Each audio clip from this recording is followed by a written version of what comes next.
there are politicians and political parties who believe India is a union of states. And it is here I locate this debate, Bharat versus India.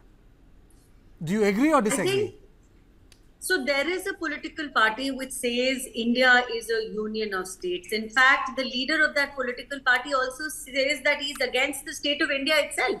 He's fighting against the state of India. So I'm going to negate every point put forth by that particular leader. I don't want to get into what Congress or Rahul Gandhi has been talking about when it comes to India, Bharat. I don't think he understands the ethos of what Bharat is, and that has been India's greatest tragedy. The leader of opposition thinks it is all right to say that he is fighting against the state of India. But moving on from there, I think we need to understand that for the longest time, our country has had an identity struggle. Bharatiyata was looked upon as something weak, as something small, as something which needed to be diminished in order to claim your place on the global platform. That has changed in the last decade, and I say it with a lot of pride. In the last decade, the recognition of the name Bharat is as much as the name India used to be recognized, and that's beautiful. When our president issues an invite for a G20 dinner and it reads the president of Bharat requests for your company, I think it is beautiful. I think the way that we have interchangeably used both the names reclaims our legacy. But Charu, there have been, a lot of people forget there Yeah. have been debates in this parliament where people have juxtaposed India versus Bharat. When they spoke about India, they spoke in English. When they spoke about Bharat, they spoke in Hindi. And they juxtapose India as urban and Bharat as subaltern. So, you know, as a journalist, Dr. Tripathi, do you think that the Bharat suffers because, you know, the whole political narrative was that India is forward looking and Bharat is something subaltern? The way the debates were conducted in Lok Sabha. And I've heard them myself. Yeah, you know, when we say we take pride in being Bharatiyata and we just count the last 10 years, I think why don't people accept the fact that Bharat can be a name? The collective ethos, it's insulting the collective journey. A partition-torn country reached up to this stage. I think it's insulting the collective ethos of every leader, collective ethos of every Indian slash Bharatiya. And it's insulting their will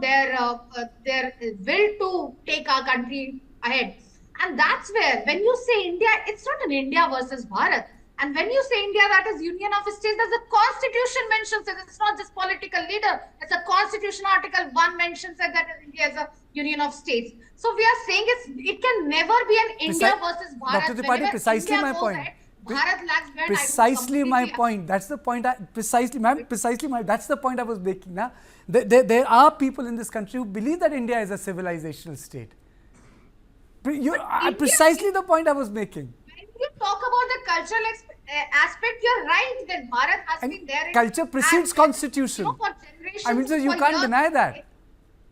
So that's what I'm saying. Don't put it like India versus Bharat. When we say India, as I said, you know, India is India that is Bharat and Bharat that is India. We are a collective force, and we can never be put into boxes that Bharat is a rural India, rural part of it, subcontinent, and India is in suburban. I think I completely disagree with this narrative. We are a country, and there are much bigger problem. As I said, Karthik, there are much bigger problem that needs to be addressed by India too, and that needs to be addressed by Bharat too. And there are much bigger victories, and there are much bigger celebrations that we take pride in as an Indian too and as an Bharatiya too. So this whole debate is misplaced. This whole argument is misplaced, and as I said, it's an ill-timed, it's a non-justified thing that's coming up. Why would you place India versus Bharat? Our constitution has mentioned it.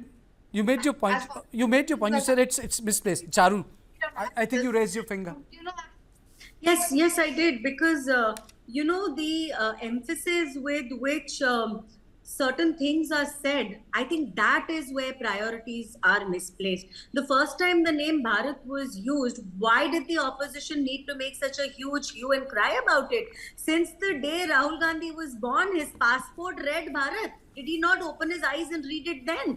Why is it that when we say it today, we say it with a lot more pride, it becomes an issue, it becomes a political debate. Why is it's not about Rahul Gandhi, it's about Dr. Which Ambedkar. I did not speak over you. I don't think this is the kind of a channel Dr. where Tripathi, this kind of a Dr. cross conversation is Tripathi, Dr. encouraged. Tripathi, please let Charu finish. She didn't disturb you, I think. That's where You can wait. my channel is different from others. Please. Thank you very much, Kartike. So I was just coming to that. So why is it that the name Bharat becomes a huge issue of a political debate when it comes to the opposition? Like I said, it has existed since before the Constitution of India existed. The article, like the first article in our Constitution says India, that is Bharat.